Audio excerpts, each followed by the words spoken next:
2024 का लोकसभा चुनाव और ऐसे में तमाम पार्टियां अपने आप को मजबूत करने में लगी हैं। जातीय समीकरण को समझने का प्रयास कर रही है कि किस तरीके से जातीय समीकरण को समझा जाए ताकि हमें फायदा नजर आए 24 और 25 में भी। खास करके 24 की ही बात करेंगे। 24 में लोकसभा का चुनाव और जातीय समीकरण को समझना बहुत जरूरी है क्योंकि ये बिहार है। यहाँ पर जातीय समीकरण जो समझ गया वो आगे निकल गया, जो नहीं समझा वो पीछे ही रह जाएगा। तो ऐसे में बिहार में दो गठबंधन है, महागठबंधन और एनडीए। तीसरा जब दल बनेगा हम आपको बताएंगे, तीसरा जब गठबंधन बनेगा तो उसके बारे में भी हम आपको बताएंगे। लेकिन अभी दो गठबंधन पर चर्चा कर लेते हैं, एनडीए और महागठबंधन। एनडीए यानी बीजेपी और आरएलजेपी यानी राष्ट्रीय लोक जनशक्ति पार्टी, जो पशुपति पारस की पार्टी है वो एनडीए में है। और इधर अगर महागठबंधन की आप बात करें तो महागठबंधन में जेडीयू, राजद, कांग्रेस, हम और भाकपा माले, इन तमाम पार्टियां यानी 7 दल इधर है और 2 दल इधर है। और जो दल बाहर है, जो पार्टियां बाहर है, उनके बारे में हम आज चर्चा करेंगे। पहली पार्टी मुकेश सहनी की पार्टी वीआईपी, दूसरी पार्टी चिराग पासवान की पार्टी एलजेपीआर यानी राष्ट्रीय लोक जनशक्ति पार्टी, तो जो एनडीए में है और वहाँ से जो एक टूट के बनी थी, एलजेपी से 2 पार्टियाँ टूटी थी, एक राष्ट्रीय लोक जनशक्ति पार्टी बनी और एक बनी लोक जनशक्ति पार्टी रामविलास, जो कि चिराग पासवान के पास है। वो भी अभी किसी गठबंधन का हिस्सा नहीं है। और तीसरी पार्टी है बीजेपी यानी भारतीय जन परिवार पार्टी, पृथ्वी कुमार माली यानी माली समाज पर अपनी पकड़ बनाने वाले। अब हम बात करेंगे ये जो दल है, छोटे बड़े दल, आप बात समझिए कि माली समाज पर पकड़ बनाने वाले पृथ्वी कुमार माली, पासवान समाज पर पकड़ बनाने वाले चिराग पासवान और मुकेश सहनी यानी मल्लाह समाज पर अपनी पकड़ बनाने वाले मुकेश सहनी का भी पकड़ मल्लाह समाज पर बहुत तगड़ा है। और इस वोट बैंक को साधने का प्रयास सभी पार्टियां कर रही हैं। सभी पार्टियां चाहती हैं कि ये दल जो है वो हमारे गठबंधन में शामिल हो जाए ताकि हम आगे बढ़ें।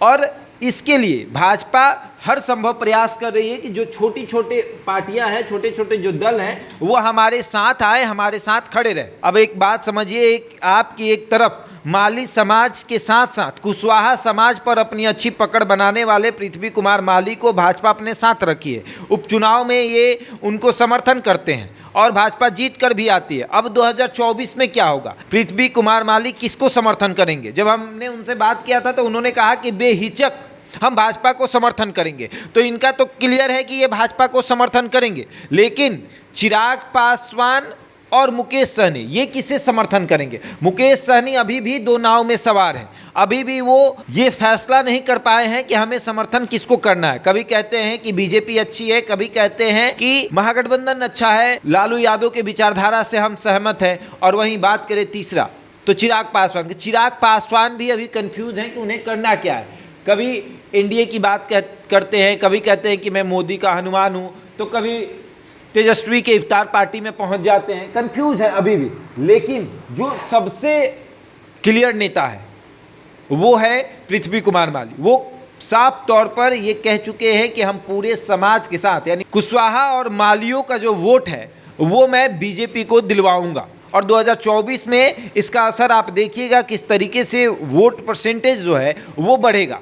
40 सीट है बिहार में और महागठबंधन को एक भी नहीं मिलेगा अगर मेरा समाज बीजेपी के साथ रहा तो बीजेपी के साथ जब तक मैं रहूंगा मेरा समाज उनके साथ रहेगा। लेकिन कुशवाहा समाज के वोट बैंक में भी हमने सिंधमारी कर दी है। यहाँ एक तरफ जेडीयू का दावा और उपेंद्र कुशवाहा का दावा कि कुशवाहा समाज उसके साथ है, वहीं दूसरी तरफ बीजेपी ने एक बड़ा प्लान तैयार किया। सम्राट चौधरी को बीजेपी का प्रदेश अध्यक्ष बनाया और उसके बाद कुशवाहा समाज को साधने का प्रयास किया और फिर पृथ्वी कुमार माली को अपने साथ रखा क्योंकि माली समाज और कुशवाहा समाज एक साथ दोनों साधे जाएंगे और दोनों का वोट जो है वो हमें मिलेगा। और वो कहीं ना कहीं सफल होते हुए नजर आ भी रहा है। तो अब देखने वाली बात ये है कि पृथ्वी कुमार माली का तो तय है कि मुझे भाजपा के साथ जाना है, मुझे एनडीए के साथ जाना है। लेकिन मुकेश सहनी और चिराग पासवान का अभी तक तय नहीं है कि उन्हें जाना कहाँ है।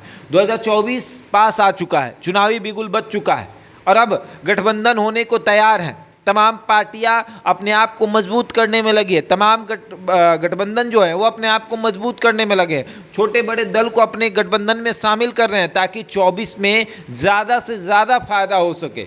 40 सीट और 40 सीटों पर किसकी होगी जीत, ये हम आपको समय समय पर बताते रहेंगे। बहरहाल आप हमारे साथ बने रहें और देखते रहें द इंडिया टॉप।